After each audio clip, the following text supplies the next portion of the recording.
¿Grabar? Sí.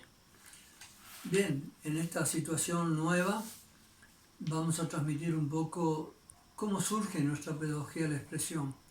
Primero recordemos que la pedagogía es una ciencia que se construye con la evolución de la cultura. La sociedad, en la medida que una generación tiene que transmitir aprendizajes o conocimientos a la siguiente, va creando la cultura y va avanzando. Una por la necesidad de los adultos y otra por la necesidad de ir educando a los más jóvenes. Si tomamos como referencia tal vez los personajes más importantes, tenemos que mostrar que también es siempre un proceso muy participativo la educación. Toda la escolaridad, mismo que a veces se transmite con discursos y con libros, en realidad se va construyendo con la participación de muchos pedagogos que organizan de una manera o de otra la escolaridad y la educación.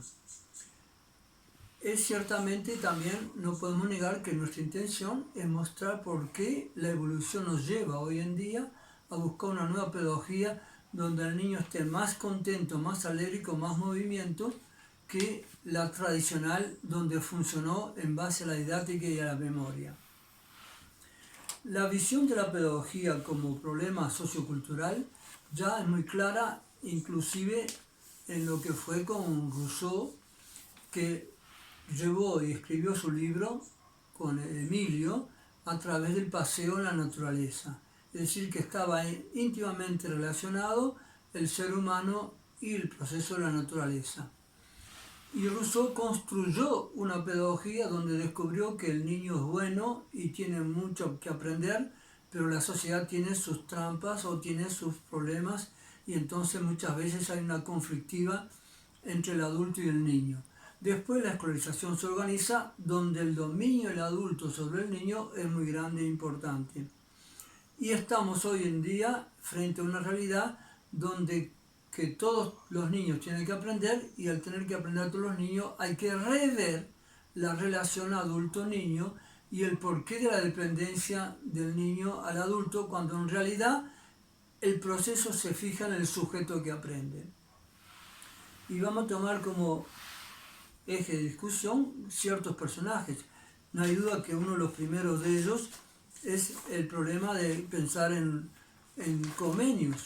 Comenius en algún momento era responsable de seminarios en la cual había jóvenes aquí, jóvenes en distintos países, en esa época era otra Europa, y realmente llega un momento que Comenius se pregunta ¿cómo podríamos hacer para que todos reciban los mismos conocimientos o se emplee o se pueda enseñar todo a todos, todo a todos? Y en realidad construye ese libro, que es una especie de agenda y una especie de, digamos, de base para asegurar que todos reciban conocimiento. Cuando lo lleva el editor tiene la impresión que no vende a nadie con ese tema, porque lo llevó como la obra magna de su saber. El omnia es el de todos, y el editor se pensó que más fácil sería llamarlo ópera didáctica, es decir, la obra didáctica, que es la obra que enseña. Bien, eso fue el corte que se dio, y de ahí viene incluso el trabajo didáctico, y desde ese momento empieza a funcionar como que lo principal es que el alumno pueda reproducir lo que está en los libros o en la sapiencia de los profesores. Sin embargo, eso no corresponde muy hoy en día, y aunque se asume el origen de la didáctica en el libro de Comenius como obra, pero el mensaje principal de Comenius era que se enseñe todo a todos.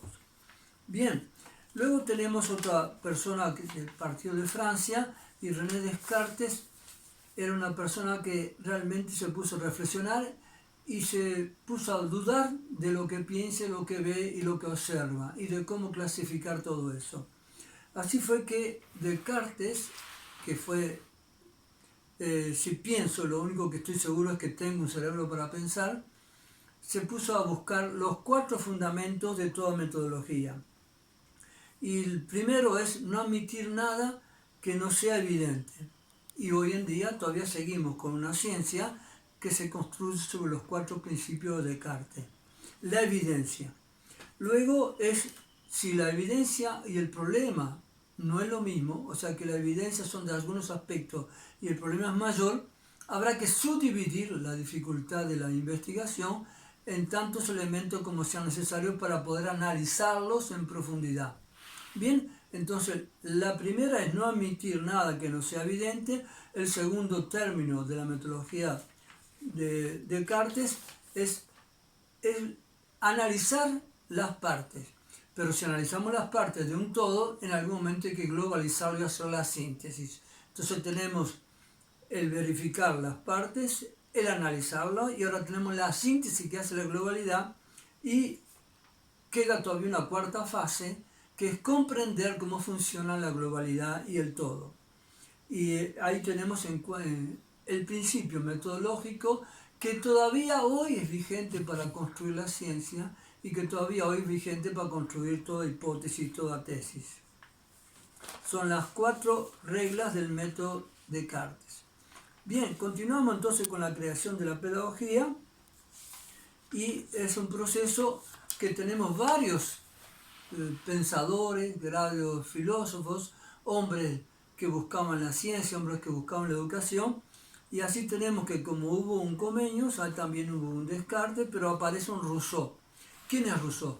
Rousseau fue el que constituyó realmente un trabajo pedagógico porque escribió su libro sobre Emilio, a quien está educando y lo atravesando la naturaleza, y relacionó incluso la naturaleza del ser humano con la naturaleza del ser del planeta.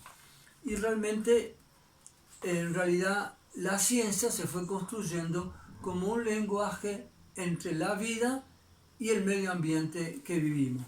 Medio ambiente que primeramente es natural, pero seguidamente es social. Por eso que después tendremos que ver las relaciones entre los niños y los jóvenes y los adultos, la familia y el niño, la familia, la escuela y el niño, y después incluso la sociedad. La sociedad que cubre el conjunto de la escolaridad, cubre a los docentes y cubre a los niños y cubre a los jóvenes. Bien, y ahí nos encontramos con otro gran personaje que es Pestalozzi. Pestalozzi es el que organiza el aula y en 3 oportunidades busca fondos para juntar los niños que no tienen familia que lo culturalice. Entonces él invita a todos estos niños y ensaya y trae profesores y trae una obra y busca un lugar y hasta le da también un albergue y le da también una construcción de agrícola porque le permite, digamos, hacer una especie de trabajo de cultura a la tierra que permite alimentar al grupo. Es decir, que Pestalozzi por la primera vez consigue realizar lo que se llama la educación integral. ¿Por qué integral? Integral porque integra el conocimiento del mundo que lo rodea. Integra la sociedad que también rodea al niño. Integra a los varios alumnos o muchos alumnos. Integra a los profesores. O sea que integra las dimensiones múltiples que se dan en el sistema educativo. Y es así que organiza incluso el aula, y lo interesantísimo en sus tomos que hay actualmente en la biblioteca de Pestalozzi en el Verdón, museo al cual participamos varias veces de encuentros, bien, hay un sentimiento, hay una necesidad que cuando los profesores dicen, pero muchos niños no son atentos, no me escuchan totalmente lo que yo necesito explicarles. Bien, pero Pestalozzi le retruca, los niños tienen que aprender con alegría el conocimiento. O sea que no alcanza con la fuerza del conocimiento, pero tiene que haber la disponibilidad de la alegría porque corresponde a los niños. Y hoy vemos que muchas veces pensamos que justamente la alegría está en la recreación, en los deportes, en los juegos, pero no está en el aula. Nosotros tenemos que llevar la creatividad al aula y tenemos que llevar la alegría a descubrir, porque el motor más profundo del aprendizaje no está en el docente, está en los niños, está en los jóvenes, porque el niño se hace joven, se hace adulto porque aprende, y la sociedad se construye es porque está el adulto que ya fabrica, ya construye, ya organiza, pero está preparando a los jóvenes que vienen. Es decir que luego de Rousseau, que es el descubrimiento del niño y que construye la pedagogía, aparece Pestalozzi, que es el que construye las salas de aula donde se reconstituye el saber. Y tenemos también que justo en esa misma época, en Alemania también, Pestalozzi estaba más al sur, pero Froebel aparece como que en Alemania, lo que sería hoy Alemania, organiza un jardín infantil donde coloca en el centro el juego del niño. El juego del niño se constituye en la primera propuesta metodológica que sustituye a la didáctica.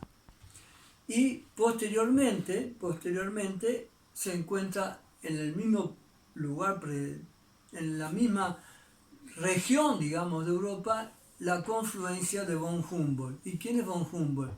Von Humboldt es el que organiza la escolaridad porque piensa que hay que entenderse entre los habitantes de una región, las autoridades, cómo se entiende la relación de unos con otros, porque se construye un universo y se construye un país.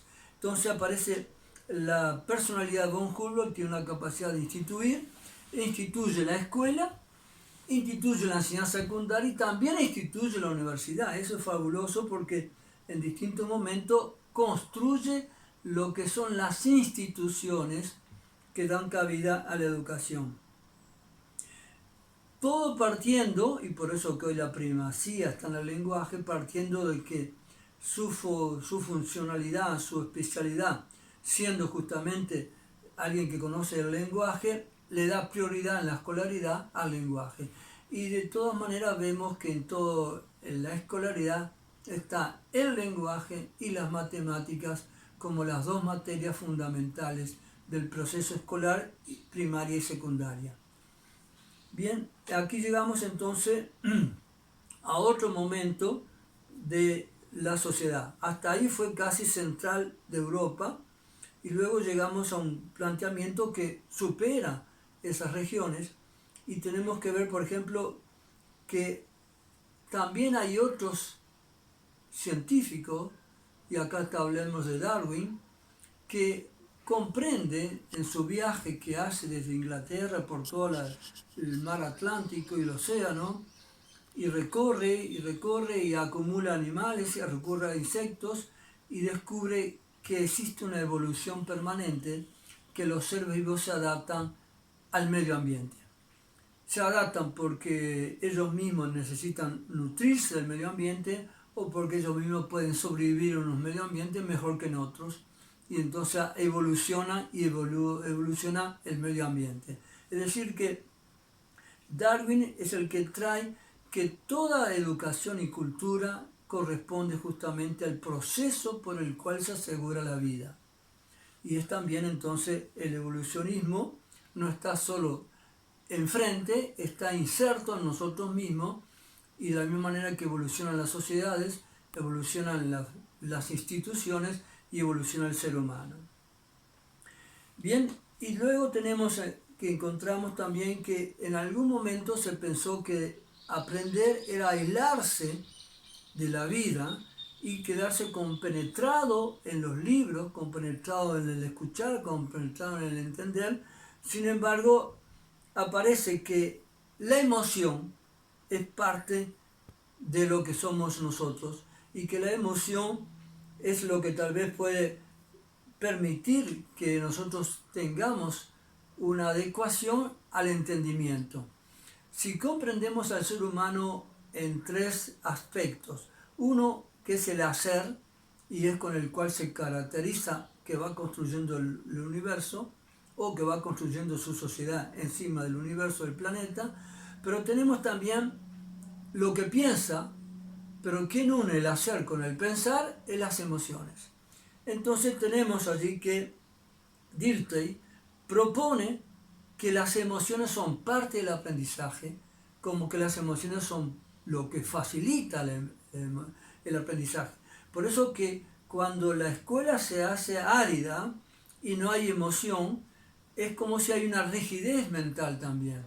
Por eso que con Dilthey se entra en el proceso de integrar las emociones, cosa que nosotros colocamos evidentemente en la parte lúdico-creativa, colocamos que lo emocional es lo que permite la unión de la lucidez y del juego con el pensamiento y la construcción del conocimiento. Bien, pero esto se tiene que llevar en algún momento a la práctica. Y ahí aparece otro personaje que es Dewey y que experimentó en la escuela, en la universidad, y dentro de su universidad en Chicago experimentó justamente este proceso por el cual la emoción entra dentro del aprendizaje, lo cual nos facilita para nosotros porque ahora tenemos más claramente una pedagogía que realmente parte de la parte lúdica, es decir, donde manifestamos nuestros instintos y nuestra capacidad de estar alegre cuando jugamos, y corresponde ahí entonces que veamos inicia parte de jugar. Dale. Jugar es en realidad poner al niño en lo que él sabe hacer y poner al niño en su mayor alegría. En cambio, había una época en que se decía que la fiesta es el recreo, pero lo serio es el aula. Sin embargo, llevando nosotros el juego al aula, mostramos que la alegría de aprender se manifiesta en todo momento que el niño descubre el valor del aprendizaje, y el valor del aprendizaje es, primero todo pasa por el jugar. Y este jugar es el que nos inicia en la metodología nueva, en la metodología lúdico-expresiva, porque el jugar nos introduce después en una interacción de construir o resolver o realizar un desafío con objetos, de manera que el hacer entra en primera consideración, pero tiene que atravesar la emoción para poder ir al pensamiento. Ese es el recorrido que nosotros imprimimos en nuestra metodología. La alegría de jugar, porque es la relación de estar en vida y de comprender el movimiento y la filosofía de Bergson nos dice que el movimiento es quien te organiza el pensamiento, y justamente el conocimiento viene del movimiento continuo, movimiento que está en nosotros, que está en todo y que está apenas construimos sociedad. Bien, ese movimiento entonces lo transformamos en construir, en intentar un desafío creativo, un desafío con elementos, con maderitas, elementos con dibujos, con hilos, con otros objetos, con el teatro, con la pintura, con la música. Todas las artes pueden entrar en ese momento de la expresión creativa. Y la expresión creativa es realmente lo que nos permite elaborar, unir y venir de los objetos hacia nosotros, de nuestro entendimiento, atravesando, es como si dijéramos, en las manos está el hacer, en el centro del cuerpo está el corazón, que es la emoción, y para construir tenemos que llegar al pensamiento, que es el que piensa. Y la evolución inversa. De la idea o del pensamiento bajamos a la emoción, y la emoción damos la orden hacia el hacer.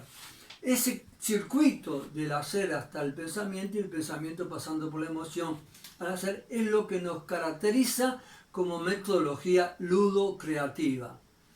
Porque después viene un momento donde hay una aparición, un triángulo de la atención. Es el triángulo que llama la atención sobre las dificultades, sobre lo que más podemos hacer, sobre para qué sirve el aprender, por qué aprendemos unos con otros, tales dimensiones que anuncian que en algún momento tenemos que plantearnos la pregunta, bueno, ya aprendimos algo, ¿queremos aprender más? Pero ¿dónde está lo que sigue? ¿Pero esto termina acá o continuamos? Entonces está la pregunta, y es el conflicto de que no quedamos suficiente con lo que ya aprendimos, aunque aprendimos mucho. Es el descubrir, los que participan del aula, la necesidad del aprender. Es la motivación interna del aprendizaje que trae todo ser humano, pero que muchas veces la eclipsamos cuando le ordenamos el aprendizaje, no cuando le damos el rol principal de que él decide cómo aprender, con quién discute, y cómo lo ve. Y entonces el docente organiza y armoniza todas las discusiones y todas las preguntas que el grupo se hace y trae a colación, y él es el que relaciona después con la materia. Luego de este conflicto de querer aprender más, aparece entonces cómo organizamos la materia, cuál es la metodología que nos lleva a ser más claro, con qué instrumentos, con qué consulta los libros, con qué consulta los diccionarios, porque tenemos que asegurar la comprensión de la ciencia, y la ciencia no es particular de uno. La ciencia es el conjunto que construye la sociedad global, y es una sociedad que va marcando principios de la ciencia. Y por eso que entra allí la relación hasta la sistematización, lo que construye las universidades, lo que construye los laboratorios, lo que construyen los libros, y ese pasaje entonces con la ayuda del docente, la maestra o el profesor, el niño o el joven se va construyendo el mismo partidario de organización, la ciencia. Bien, una vez que tenemos la ciencia, tenemos que, ¿qué fue lo que aprendimos? Tenemos la síntesis. ¿Y dónde está la síntesis? La síntesis está en algunos conceptos clave y cada aula tiene que terminar con su conceptualización. Los conceptos son los que van quedando como elementos firmes del aprendizaje. Entonces tenemos que del movimiento y la actividad lúdica, que es alegría, pasamos a la construcción y al desafío creativo. De ahí viene una pregunta: ¿y ahora qué hacemos y qué aprendemos más y cómo relacionamos esto con la escolaridad o con la ciencia? Y ahí aparece entonces la forma de experimentar o la forma de organizar. La ciencia es una organización de las verdades que vamos descubriendo. La ciencia se nutre de todas las nuevas ideas que surgen, pero le tenemos que dar una estructura y una organización y una sistematización. En esa sistematización queda lo conceptual, y lo conceptual es a donde llegamos. Esta fórmula se está experimentando tanto en la actividad de educación formal, en la enseñanza formal de escuelas, primaria y segundo grado, como también se experimenta en las universidades, como también se está experimentando en lo no formal. Es decir, que ahora estamos en plena fase de que hay varios docentes, varios maestros, varios liceales, varias instituciones que se están interesando a esta nueva escolaridad, que en realidad es dar lugar al valor que tiene el niño como quien lleva el proyecto de aprender, y que en algún momento lo fundamental no es tanto la enseñanza, sino saber responder a la búsqueda del aprendizaje. En realidad hay una diferencia muy grande con la tradicional didáctica, donde la clave estaba en la enseñanza y la reproducción de la enseñanza. En cambio aquí la clave está en descubrir el aprender y el descubrir la ciencia por encima de reproducciones. Los libros un poco el resumen, el bagaje, la clarificación que los distintos autores hacen de lo que han experimentado. Entonces la ciencia se construye en cierta manera con el esfuerzo de que vas descubriendo el conocimiento, y el niño es el personaje central y el docente es el que, nutrido de todo su conocimiento y de su formación, responde claramente y puede orientar al grupo de niños. He aquí la metodología ludo-creativa. Muchas gracias.